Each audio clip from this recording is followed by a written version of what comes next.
Aulia. Saya Sandiaga Aulia dengan NIM 642411190 yang akan bertugas sebagai moderator dalam presentasi kelompok 1. Di mana kelompok kami akan mempresentasikan pertemuan ketiga, yaitu penerapan fungsi linear dalam ekonomi. Tentunya di kesempatan kali ini saya tidak sendiri karena saya sudah ditemani oleh rekan-rekan saya, yaitu saya Kevin Patalani Pari dengan NIM 6424025. Saya Jonathan Marcelo Depok dengan NIM 6424030. saya Taskia Sofa Kamila dengan NIM 64263. Saya Syafira Warahmania dengan NIM 642411122. Langsung saja kita mulai ke materinya. Materinya akan langsung dibacakan oleh rekan saya.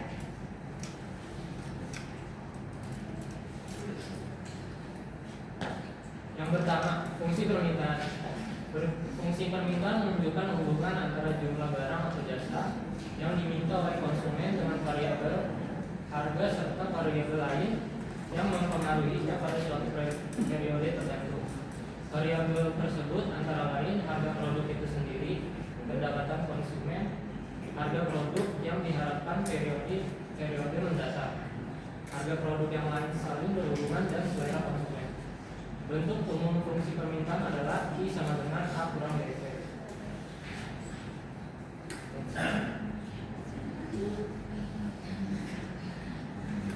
Dalam bentuk persamaan di atas terlihat bahwa variabel P atau price harga dan variabel Q quantity atau jumlah mempunyai tanda yang berlawanan. Ini mencerminkan hukum permintaan, yaitu apabila harga naik jumlah yang diminta akan berkurang, dan apabila harga turun jumlah yang diminta akan bertambah. Contoh soal: suatu barang jika dijual dengan seharga Rp5.000 per buah akan terjual sebanyak 3.000 buah. Akan tetapi jika dijual dengan harga lebih murah, yaitu Rp4.000 per buah, maka jumlah permintaan pada barang tersebut meningkat menjadi 6.000 buah. Bagaimanakah fungsi permintaannya, dan gambarkan fungsi permintaan tersebut pada grafik Takes. Diketahui P1 nya itu 5.000, P2 nya 4.000, Q1 nya 3.000, Q2 nya 6.000. Dengan menggunakan rumus P kurang P1 per P2 kurang P1 sama dengan Q kurang Q1 per Q2 kurang Q1. P dikurang 5.000 per 4.000 kurang 5.000 sama dengan Q kurang 3.000 per 6.000 kurang 3.000. P kurang 5.000 per 4.000 kurang 5.000 yaitu min 1.000 sama dengan Q min 3.000 per 3.000. Lalu disederhanakan min 1.000 dengan 3.000 nya bisa dicoret nolnya, lalu dikali silang dengan min 1 dikali silang dengan Q kurang 3.000, 3 dikali silang dengan P kurang 5.000. Lalu min 1 dalam kurung Q kurang 3.000 sama dengan 3 dalam kurung P kurang 5.000. Min 1 dikali Q sama dengan min Q, min 1 dikali min 3.000 sama dengan plus 3.000 sama dengan 3 dikali P, 3P, 3 dikali min 5.000 yaitu min 15.000. Setelah itu min Q tambah 3.000 sama dengan 3P kurang 15.000 diubah menjadi 3.000 kurang Q sama dengan 3P kurang 15.000. Lalu disederhanakan, 3.000 nya pindah ke kanan dan min nya pindah ke kanan, jadi sisa Q sama dengan 3.000 dikurang dalam kurung 3P kurang 15.000. Q sama dengan 3.000 min dikali 3P min 3P min dikali min 15.000 yaitu plus 15.000. Q sama dengan 3.000 ditambah 15.000 18.000 dikurang 3P. Untuk mencari grafiknya, maka kita harus cari sumbu Q dan sumbu P. Cari sumbu Q maka P sama dengan 0. Q sama dengan 18.000 dikurang 3, P nya diganti 0 jadi 3 kali 0. Q sama dengan 18.000. Maka yang didapatkan sumbunya itu 18.000,0. Lalu mencari sumbu P maka Q sama dengan 0. Q sama dengan 18.000 dikurang 3P, Q nya diganti dengan 0 sama dengan 18.000 dikurang 3P. Min 3P dipindah ke sisi Q, dan 0 pindah di sisi kanan, tetap 18.000. 3P sama dengan 18.000, 18.000 dibagi 3 sama dengan P 6.000. Jadi yang didapat itu sumbunya P sama dengan 0,6.000. Dan ini grafiknya, maka grafiknya itu turun dari kiri atas ke kanan bawah.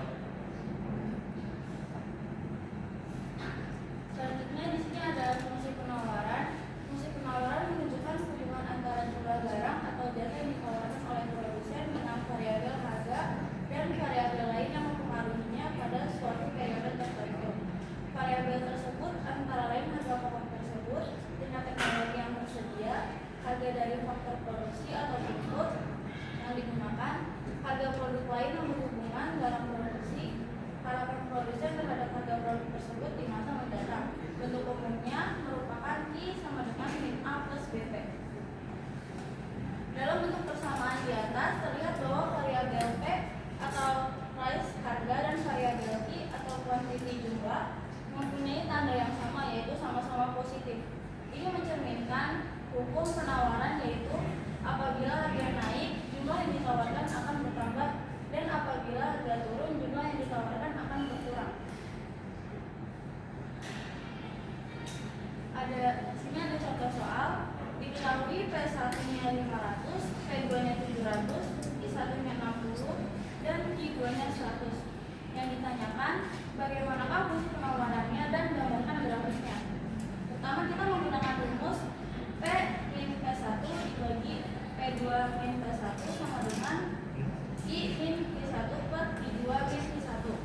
Kita masukkan ke dalam rumusnya, jadinya P min 500 per 700 dikurang 500 sama dengan I dikurang 60 per 100 min 60. P sama dengan 50 per 200 sama dengan I min 60 per 40. Setelah itu kita kali silang, jadinya P dikali 40 dikali P min 500 sama dengan 200 dikali I min 60. 40 P min 20.000 sama dengan 200 I min 12.000. 40 P dikurang 20.000 plus 12.000 nya pindah ke kiri menjadi positif, 12.000 sama dengan 200 Q. 40 P sama dengan 8.000 min 200 Q. Setelah itu kita substitusi 40 P dibagi 200 dikurang 8.000 dikurang per 200 sama dengan Q. Setelah itu hasilnya kita ubah menjadi pecahan, jadinya 1/5 P min 40 sama dengan Q. Jadi Q-nya adalah 1/5 P min 40. Setelah itu kita akan mencari sumbu Q, maka P-nya itu harus 0. Jadi Q sama dengan 1/5 P min 40, 1/5 dikali P-nya diganti 0 minus 40. Maka sumbu Q-nya adalah minus 40,0. Setelah itu kita akan mencari sumbu P-nya, maka Q-nya harus 0. Jadi 1/5 P min 40 sama dengan 0, 1/5 P sama dengan 40. Jadi sumbu P-nya adalah 40 dibagi 1/5, hasilnya adalah 200. Jadi titik P-nya adalah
unit.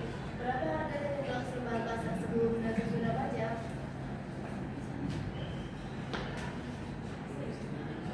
Seperti diketahui, fungsi penawaran P sama dengan 7 plus Q. Fungsi permintaannya P sama dengan 16 kurang 2Q. Pajaknya dan P sama dengan 3 unit. Keseimbangan pasar sebelum pajak QD sama dengan QS. 7 plus Q sama dengan 16 kurang 2Q. 2Q sama dengan 9, Q sama dengan 3. P sama dengan 7 plus I. P sama dengan 7 plus 3. P sama dengan 10. Jadi keseimbangan pasar sebelum pajak E adalah 3,9. Keseimbangan pajak keseimbangan pasar sesudah pajak. P sama dengan A plus B I plus T. P sama dengan 16 plus 2I plus 3. P sama dengan 19 kurang 2I. IS sama dengan D. 19 kurang 2I sama dengan 7 plus I. 3I sama dengan 12. E sama dengan 4. P sama dengan 19 kurang 2I sama dengan 19 kurang 8. PE sama dengan 11. Jadi keseimbangan pasar setelah pajaknya adalah 4,9. Pengaruh subsidi terhadap keseimbangan pasar. Subsidi yang diberikan atas produksi atau penjualan suatu barang menyebabkan harga jual barang tersebut menjadi lebih rendah. Jika produk dikenakan subsidi S per unit, maka akan terjadi penurunan harga pokok, sehingga keseimbangan pasar atas produk tersebut juga akan bergeser. Jika sebelum pajak persamaan penawarannya P sama dengan A plus BI, maka sesudah pajak ia akan menjadi P sama dengan A plus BI kurang S. Bagaimana subsidi yang dinikmati oleh konsumen? Titik 2, SK sama dengan PE kurang PE.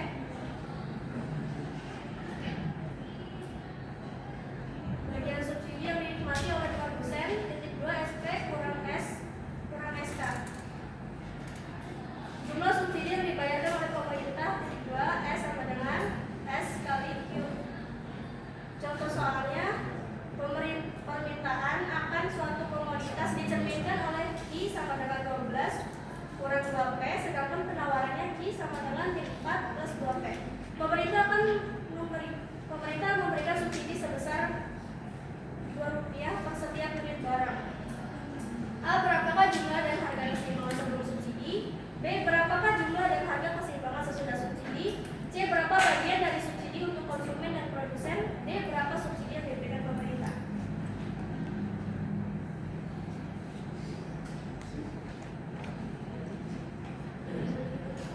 A. Keseimbangan pasar sebelum subsidi. D sama dengan IS 12 per 2P sama dengan min 4 plus 2P. Min 4P sama dengan min 16, P sama dengan 4.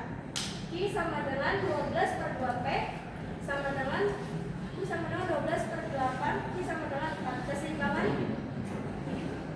Keseimbangan pasar sebelum subsidi S sama dengan 4,4. Keseimbangan pasar sesudah subsidi QD sama dengan 12 dikurang 2P. P sama dengan min 1 per 2 QD plus 6. QS sama dengan min 4 plus 2P. P sama dengan 1 per 2 QS plus 2. Sesudah subsidi fungsi penawaran menjadi P sama dengan 1 per 2 Q plus 2 dikurang 2 P sama dengan 1 per 2 Q. Sehingga keseimbangan pasar sesudah subsidi menjadi min 1 per 2 Q plus 6 sama dengan 1 per 2 Q. Q sama dengan 6. P sama dengan 1 per 2 Q. Dan P sama dengan 3. Keseimbangan pasar setelah subsidi E sama dengan 6,3. C. SK sama dengan PE dikurang PE sama dengan 4 dikurang 3 sama dengan 1 kali 6 sama dengan 6. SP sama dengan S dikurang SK sama dengan 2 dikurang 1 sama dengan 1 dikali 6 sama dengan 6. Besar subsidi untuk konsumen sebesar Rp6 dan juga besar subsidi untuk produsen sebesar Rp6. D. Subsidi yang diberikan pemerintah S sama dengan S dikali QE sama dengan 2 dikali 6 sama dengan 12. fungsi konsumsi dan tabungan. Hubungan antara pendapatan konsumsi dan tabungan dapat dinyatakan dengan Y sama dengan C plus S. Keterangan Y titik 2 besarnya pendapatan atau income. C titik 2 pengeluaran untuk konsumsi. S titik 2 alokasi untuk tabungan atau saving. Adapun hubungan fungsional antara besarnya konsumsi dengan pendapatan dapat dinyatakan dengan fungsi linear berikut. C sama dengan FY sama dengan A plus BY dalam kurung A lebih besar dari 0 dan B lebih besar dari 0. Keterangan titik 2 C sama dengan pengeluaran untuk konsumsi. A sama dengan konstanta yang dinyatakan besar dari konsumsi pada saat pendapatan 0 atau konsumsi otonom. B sama dengan koefisien yang dinyatakan hasrat konsumsi marginal. Fungsi konsumsi dan tabungan. B sama dengan MPC sama dengan delta C dibagi delta Y. Delta C itu adalah pertumbuhan konsumsi dan delta Y adalah pertumbuhan pendapatan. Contoh soal, diketahui fungsi konsumsi suatu masyarakat dinyatakan dengan persamaan C sama dengan 200 plus 0,8 Y, di mana C adalah konsumsi, Y adalah pendapatan, 200 adalah konsumsi otonom atau konsumsi saat pendapatan sama dengan 0. 0,8 adalah marginal propensity to consume atau MPC. A. Tentukan fungsi tabungan. S. B. Hitung besar konsumsi dan tabungan saat pendapatan Y sama dengan 1000. A. Fungsi tabungan, kita tahu bahwa Y sama dengan C plus S, maka S sama dengan Y min C. Substitusi fungsi konsumsi ke dalamnya, S sama dengan Y dikurang 200 plus 0,8 Y. S sama dengan Y min 200 min 0,8 Y. S sama dengan min 200 plus 0,2 Y. Jadi fungsi tabungannya adalah S sama dengan min 200 plus 0,2 Y. B. Jika Y sama dengan 1000, C sama dengan 200 plus 0,8 dikali 1000 sama dengan 200 plus 800 sama dengan 1000. S sama dengan min 200 plus 0,2 dikali 1000 sama dengan min 200 plus 200 sama dengan 0. Jadi fungsi untuk konsumsi yang C sama dengan 200 plus 0,8.